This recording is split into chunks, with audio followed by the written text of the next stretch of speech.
Hey everyone, welcome to my YouTube channel. This is my debut video on this channel and I am excited to kick things off by sharing solutions to some contest problems for fun. Just a little about me. I am a third year CSC student who loves competitive programming. So let's dive into the discussion of yesterday's Codeforces round 937 Div 4 solutions.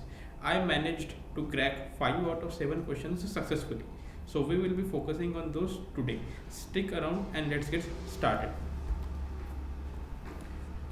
So moving towards the first question, let's see what this question states. Stair, peak or neither.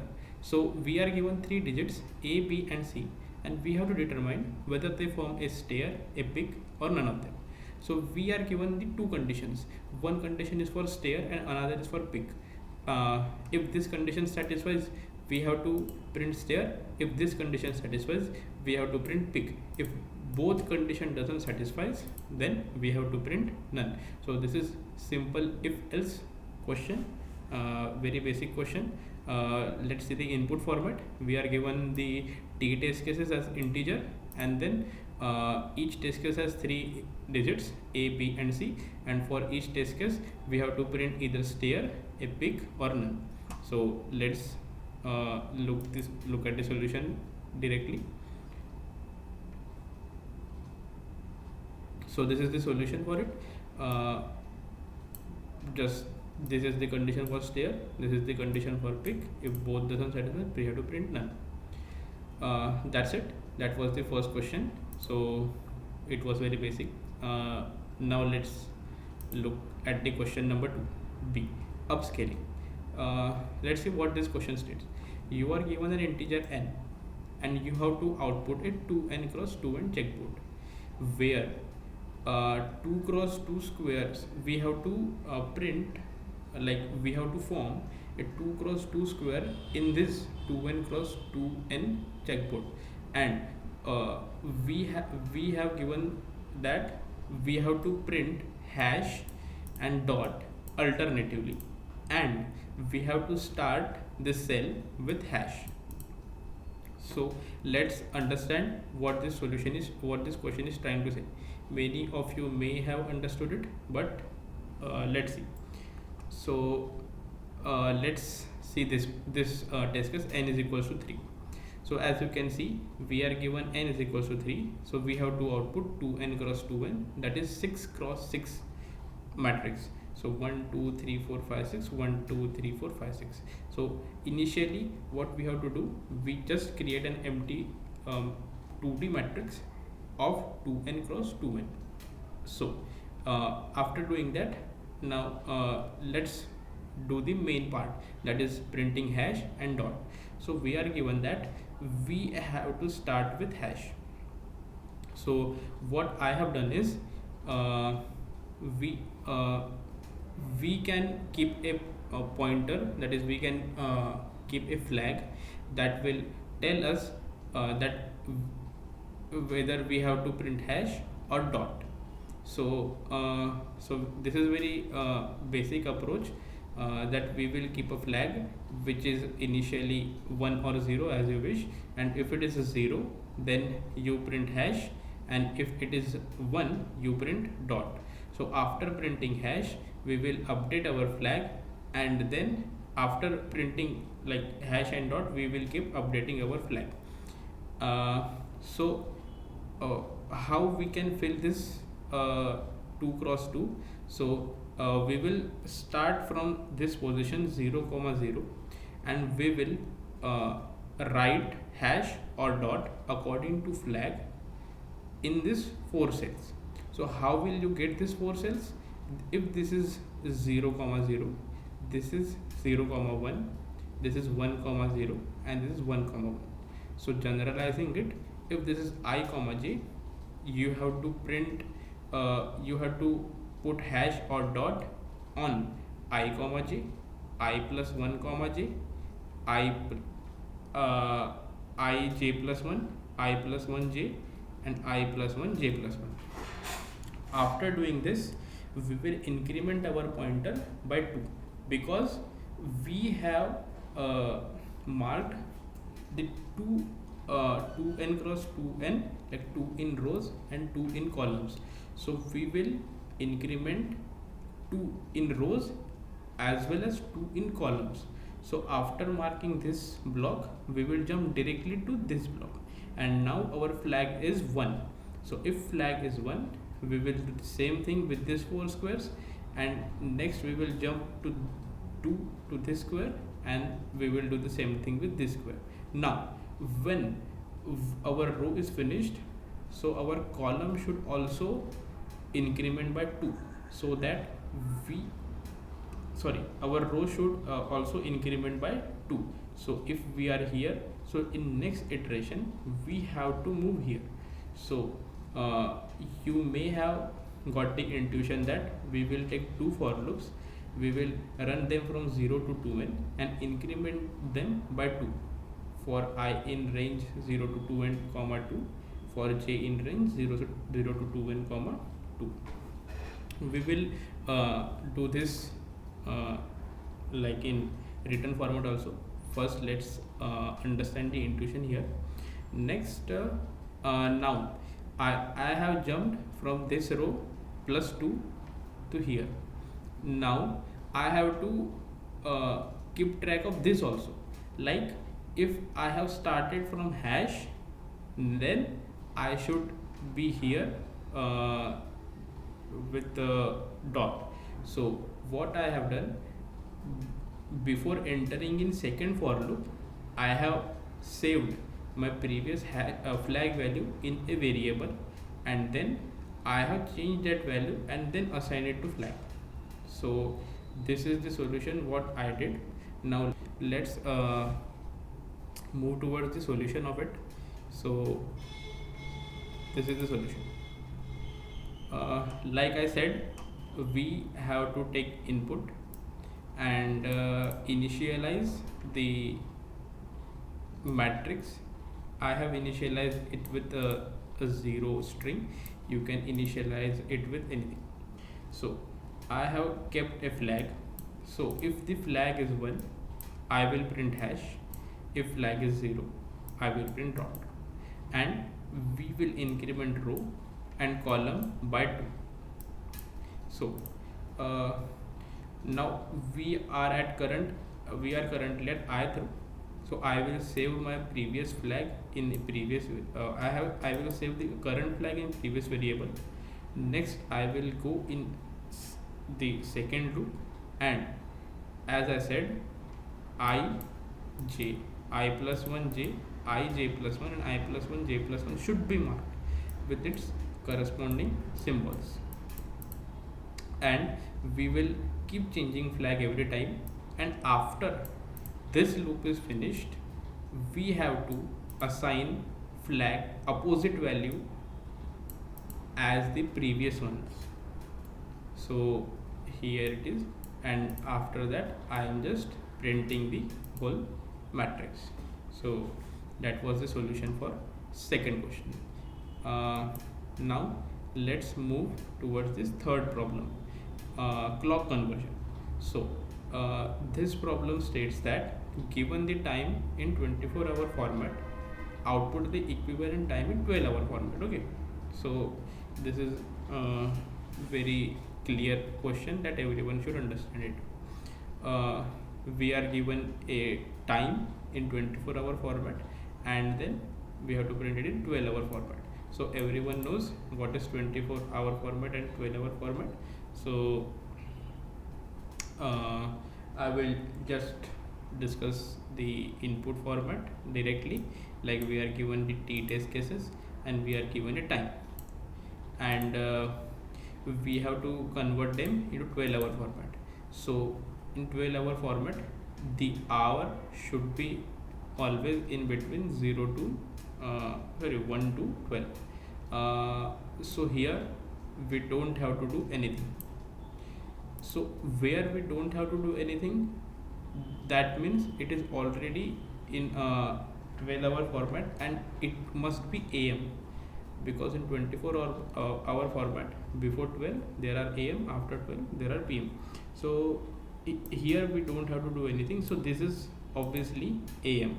So we so we have to keep a variable that decides whether the given time is am or pm. So if your hour is greater than or equal to 12, you have to set that variable to pm, else set it to am. Next, if the hour is greater than 12, so you just subtract 12 from it. That's it. And if it is 0, you have to add 12 to it. So that is the two conditions that we have to do, and just print the time in this format. So now let's look at the solution first.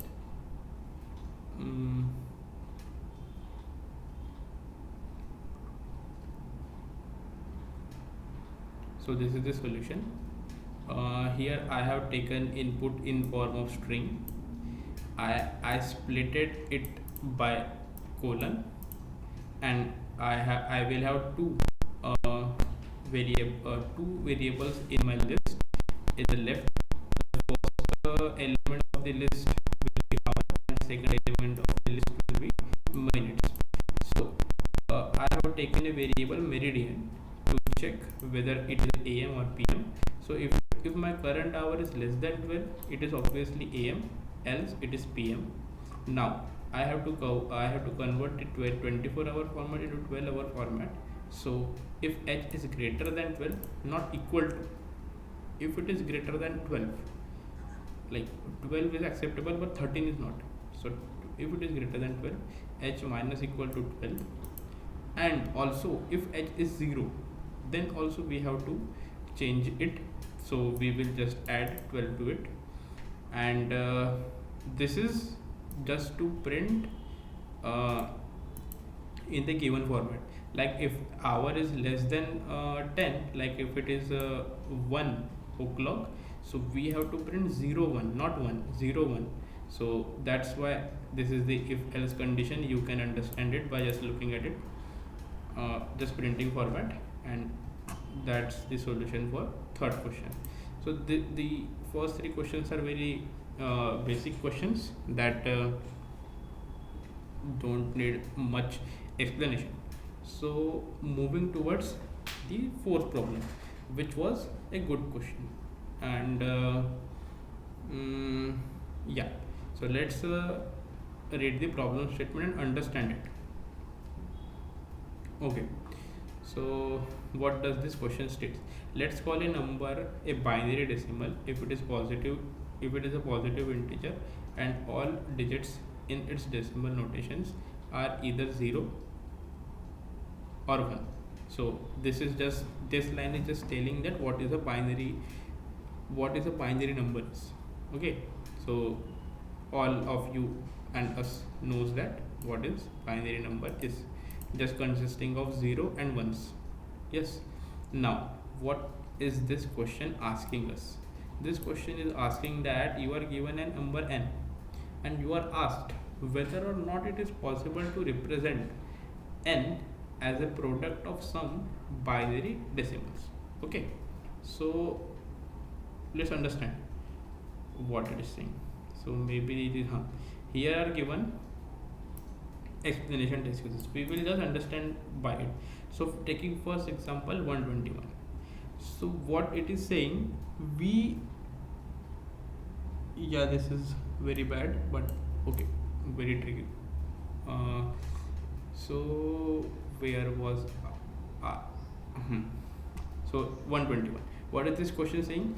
We have to represent n by some factors like 12, if we take an example 10, so 10 can be represented as 10 into 1, 2 into 5, and like this. So we have to represent n as some multiplication of its factors, such that all the factors must be a binary. Okay, so like I have given you example of 10 can be represented as 2 into 5, but neither 2 nor 5 are binary. But if I represent 10 is equals to 10 into 1. So 1 is binary, 10 is binary, because 1 has only 0 or 1, and 10 also having 0 and 1, so they are binary. So we have to tell whether we can represent n as a binary factors, in form of binary factors. So taking example 121, 121 can be written as, we all know, 11 into 11, and 11 is binary because all are ones, and 11 is also binary, all are ones. 1 is already a binary number, huh? So one thing I have to tell you that if a number is already a binary, we don't have to do anything. Okay, so that is the first condition we have to check, very basic condition. Yeah. Else what we have to do, we will discuss it.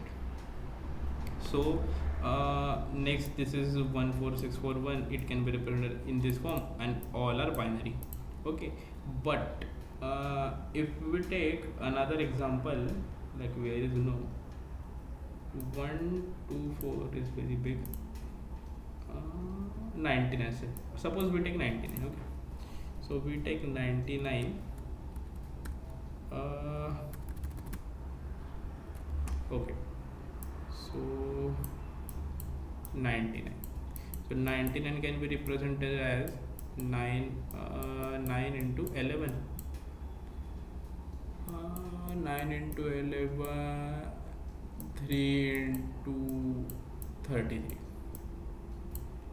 and 99 into 1.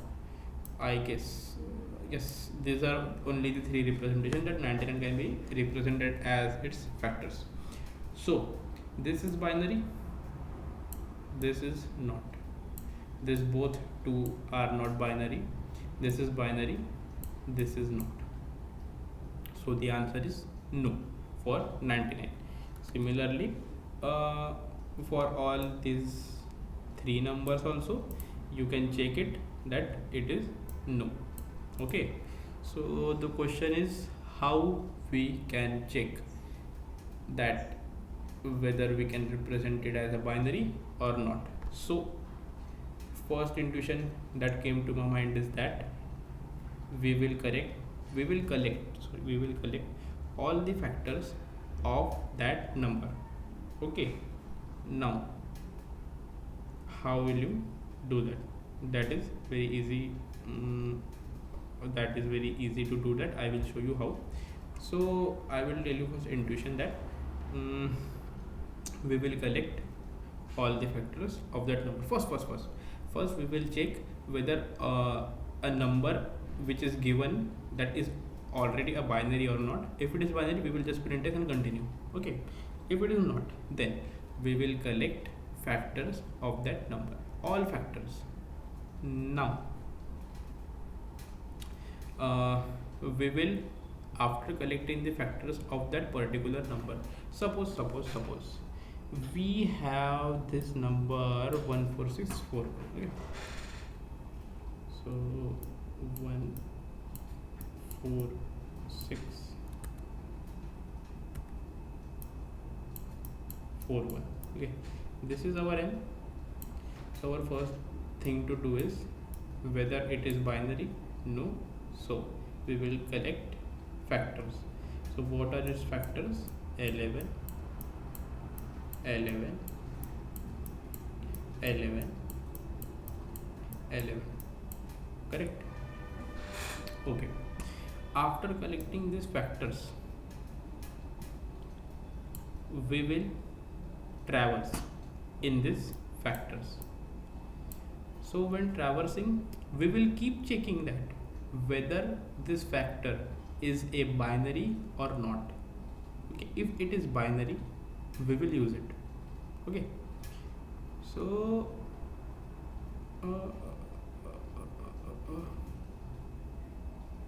yes, so first we will take 11 in first iteration. We took 11. Is 11 binary? Yes, it is binary. So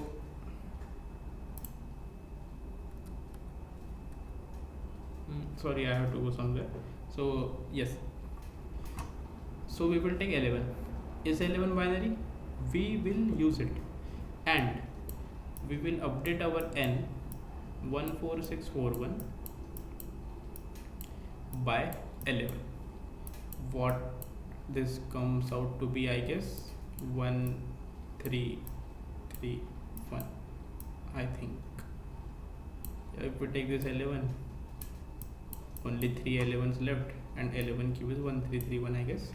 So our n is updated by this. Now our n is 1331. Okay, now we will do same thing with this n. We will collect factors of this. Okay, so 11 into 11 into 11. Okay, some of you might think that collecting again and again factors will be very like bad solution. So during the contest I have to like submit it at any cost, so I have did that. You can also optimize it. Just remove that factor from the vector. Like I have used 11, so I will remove this 11 from the list and update this n, and I will not collect the factors again and again. Okay. So now our n is next. Now we will do same thing with it. We will traverse in its factor. We will check whether the factor is binary. Yes, it is binary. We will update 1331 divided by 11, that is 121. Okay, now we will repeat this procedure till n is greater than 1. Okay, now 121 has factors 11 into 11. Okay, so again 11 is binary. Update our n is 121 divided by 11. So are you understanding that what we are doing? We are brute forcefully, like greedily we can say, first we have collected all factors, and greedily we are saying that the factors which is binary, if I used it, so whether I am getting the number n just by using that binary numbers or not. Okay, so 121 will be updated to 11, and we know that 11 is binary. We print yes. Now let's take another example which has no. So let's take 99 only because it is very small number. Factors of 99 are 3, 11, 33, 99, 1 also, 1, sorry, 1. Okay, so we will take 1. Actually don't take it, because we are dividing n by the divisors. So if we divide it by 1, it is always n, so that won't affect anything. So we will just remove 1. Okay, now we will see 3. Is 3 binary? N, O, no. We will check another factor, 11. Whether 11 is binary? Y, E, yes, yes. So we will update n by 11. What we are left with? 9. Okay, so we are left with 9. Now what is the factor? What are the factors of 9? Skipping 1, 3 and 9 are the only factors of 9. Okay, now checking, like finding binary number. Is 3 binary? No. Is 9 binary? No. We didn't found any binary number So we will just write no and return. That's it. And if we are able to convert n to 1, or if we found that n becomes a binary, we will just print yes and our solution will get accepted. So let's move towards solution. Yes, this is the solution. Very simple solution. First, we will take n as input. We will convert it to string because we have to count number of ones and number of zero. So it is very easy to do that here. So we will check this. Is the number already a binary? So you know how this condition came, right? Like I will explain it. Okay, so for those who don't know, so if a number is 1011 and I have to check whether this number is a binary or not, so I will count the number of ones and number of zero. If the summing them come equal to the original length, then the number is consisting of only zeros and ones. Okay, so that is how I am checking a number is a binary or not. So if our given n is already binary, we will print as and return. Okay, if it is not, okay, so we will collect its factors. Okay, we will just collect its factor. We traverse from 1 to square root of n.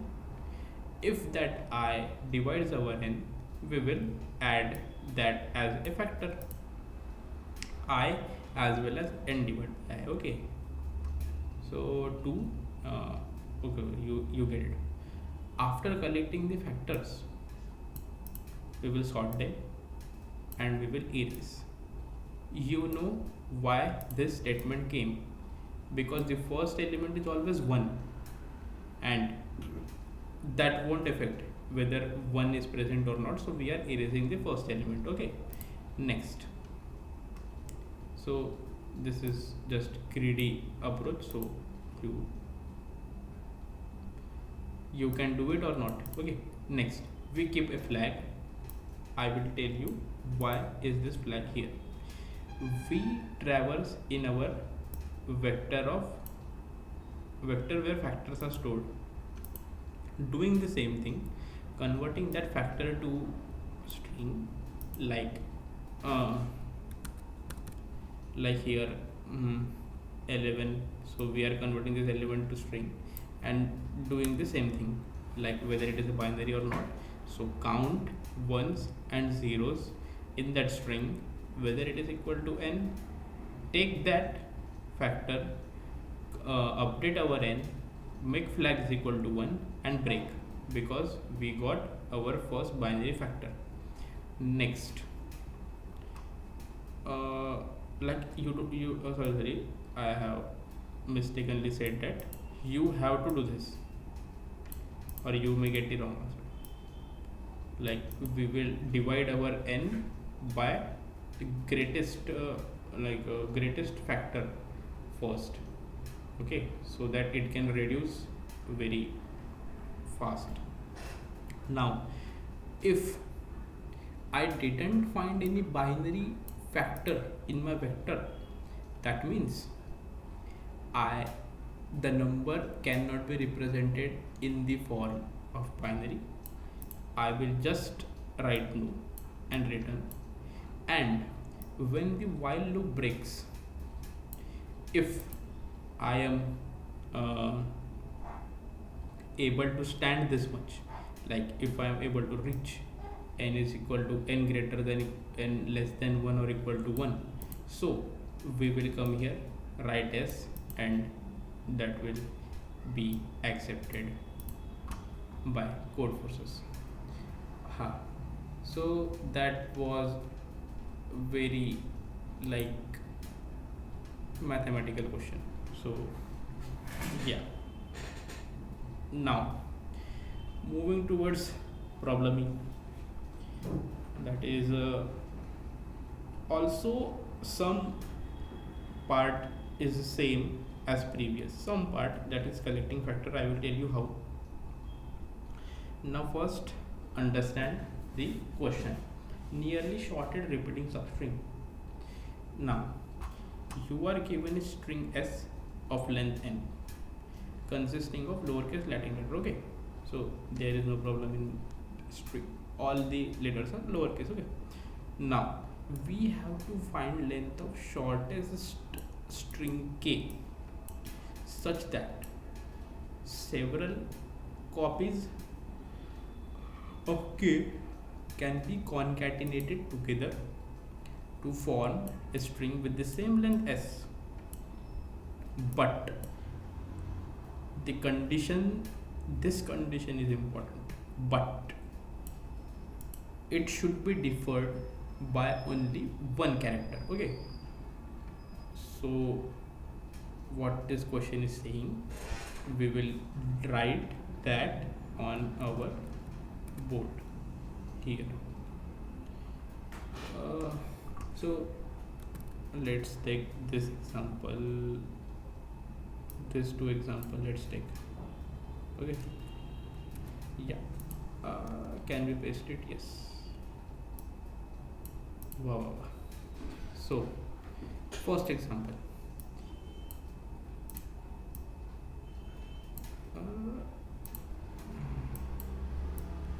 A B A.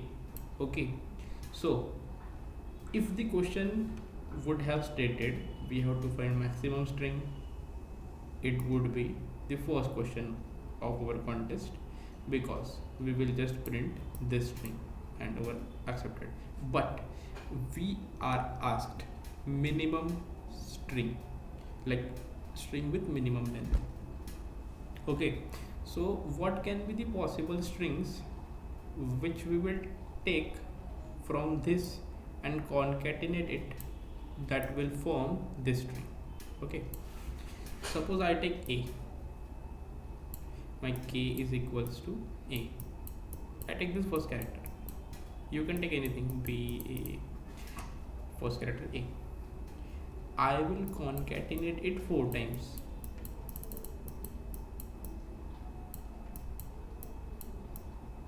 What I will get, A, and A.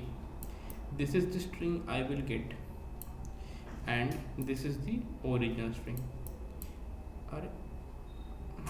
This is the original string. So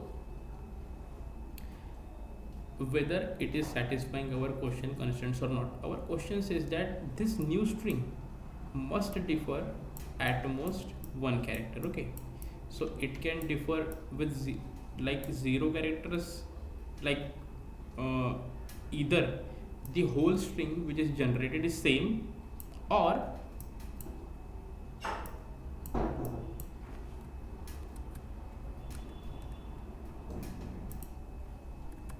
sorry, let's continue. So either the whole string which is generated is same, or except one character every other characters matches.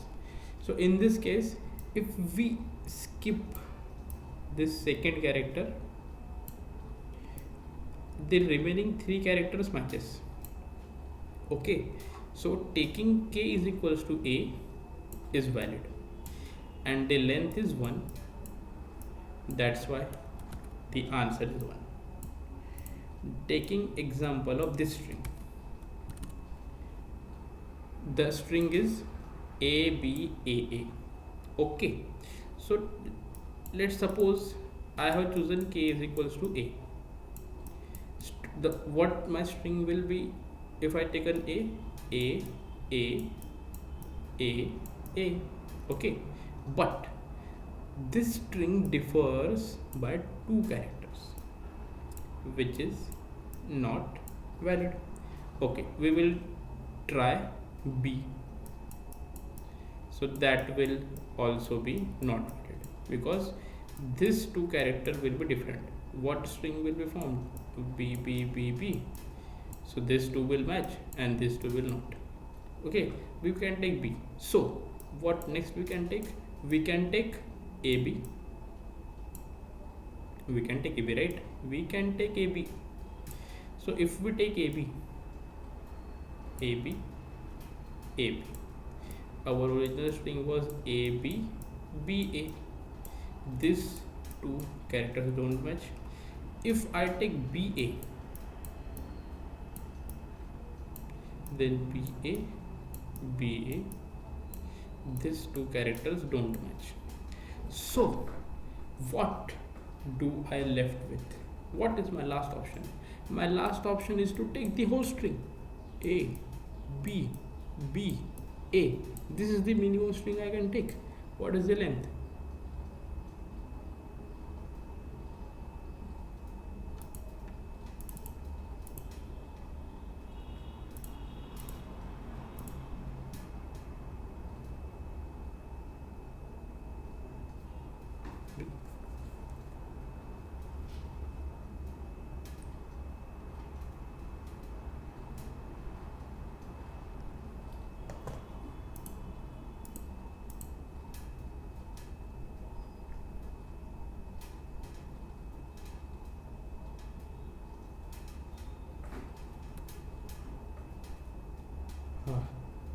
I don't know if my voice has been cut. I will check that in recording. Okay. So if so I have to take whole string to form the string S, and what is its length?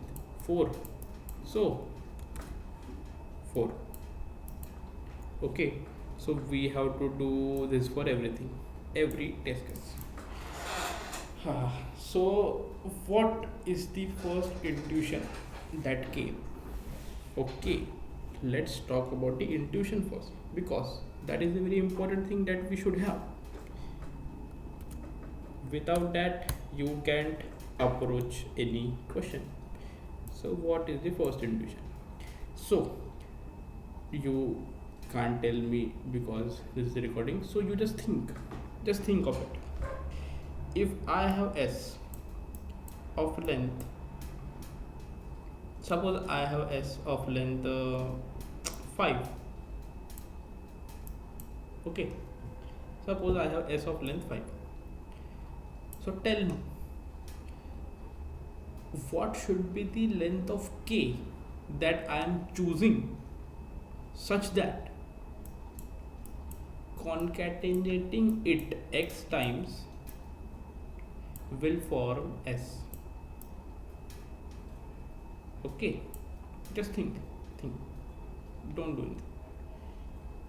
Suppose, take an example, suppose I have chosen K of length 1. Am I able to form a string of length 5? Yes, I will concatenate it 5 times. 1 plus 1 plus dot 1. It will form a string of length 5. Okay. Suppose I take K of length 2. Am I able to form string of length 5 by this? No, never. You will do this, this is 6. If you remove this, this is 4. We are never going to achieve 5 if I take length is equal to 2. So first thing we have to do is what? Collect factors of 5. Okay, just collect. What are factors of 5? Just 1 and 5. Okay, just 1 and 5. Now what I will do, I will brute forcefully collect these factors. I will traverse in these factors like we did in previous question. I will slice my string, given string S. I will take first D characters and then remaining characters. What will be remaining characters? If I take D, the remaining are n minus 1, n minus D, sorry, n minus D. Okay, this is S1, sliced string 1, this is sliced string 2. Boss. Okay, I will take this and I will concatenate it till it reaches n.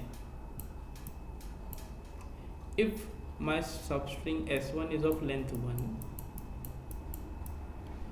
I will concatenate this string till I reach n. I have remaining string. I will check whether this string is matching or not. If it is not matching, I will increment my difference pointer,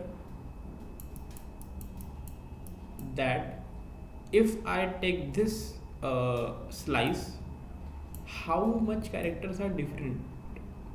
If this different is greater than 1, I will not take this D. Okay, okay. That is the solution of this question. You have to find a D such that the difference is less than or equal to 1. If this happens, else we print D and return it. Now you might be thinking, what if we don't get that D? Brothers, D always contains n. If we don't find any factors less than n that satisfies the condition, n is always satisfying it. So you will always get a solution, and we will check the code for this.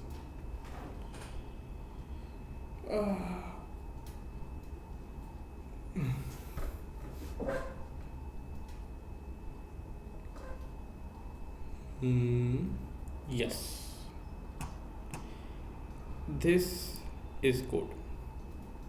Just this is code. I have collected factors like we did in previous question.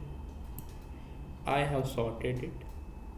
I traversed in that factors and sliced the string like first D characters and remaining n minus D characters. I am checking whether how many characters are different, and okay, if this is less than 2, it less than 2 means 0 or 1. If either of this is less than 2, so we will print D and return. But just that's it, and that's the end of our first video. I hope you like it. I won't force you to like, subscribe. I am doing this just for fun. If you like it, just like the video, subscribe the channel, and stay tuned for further videos. Thank you.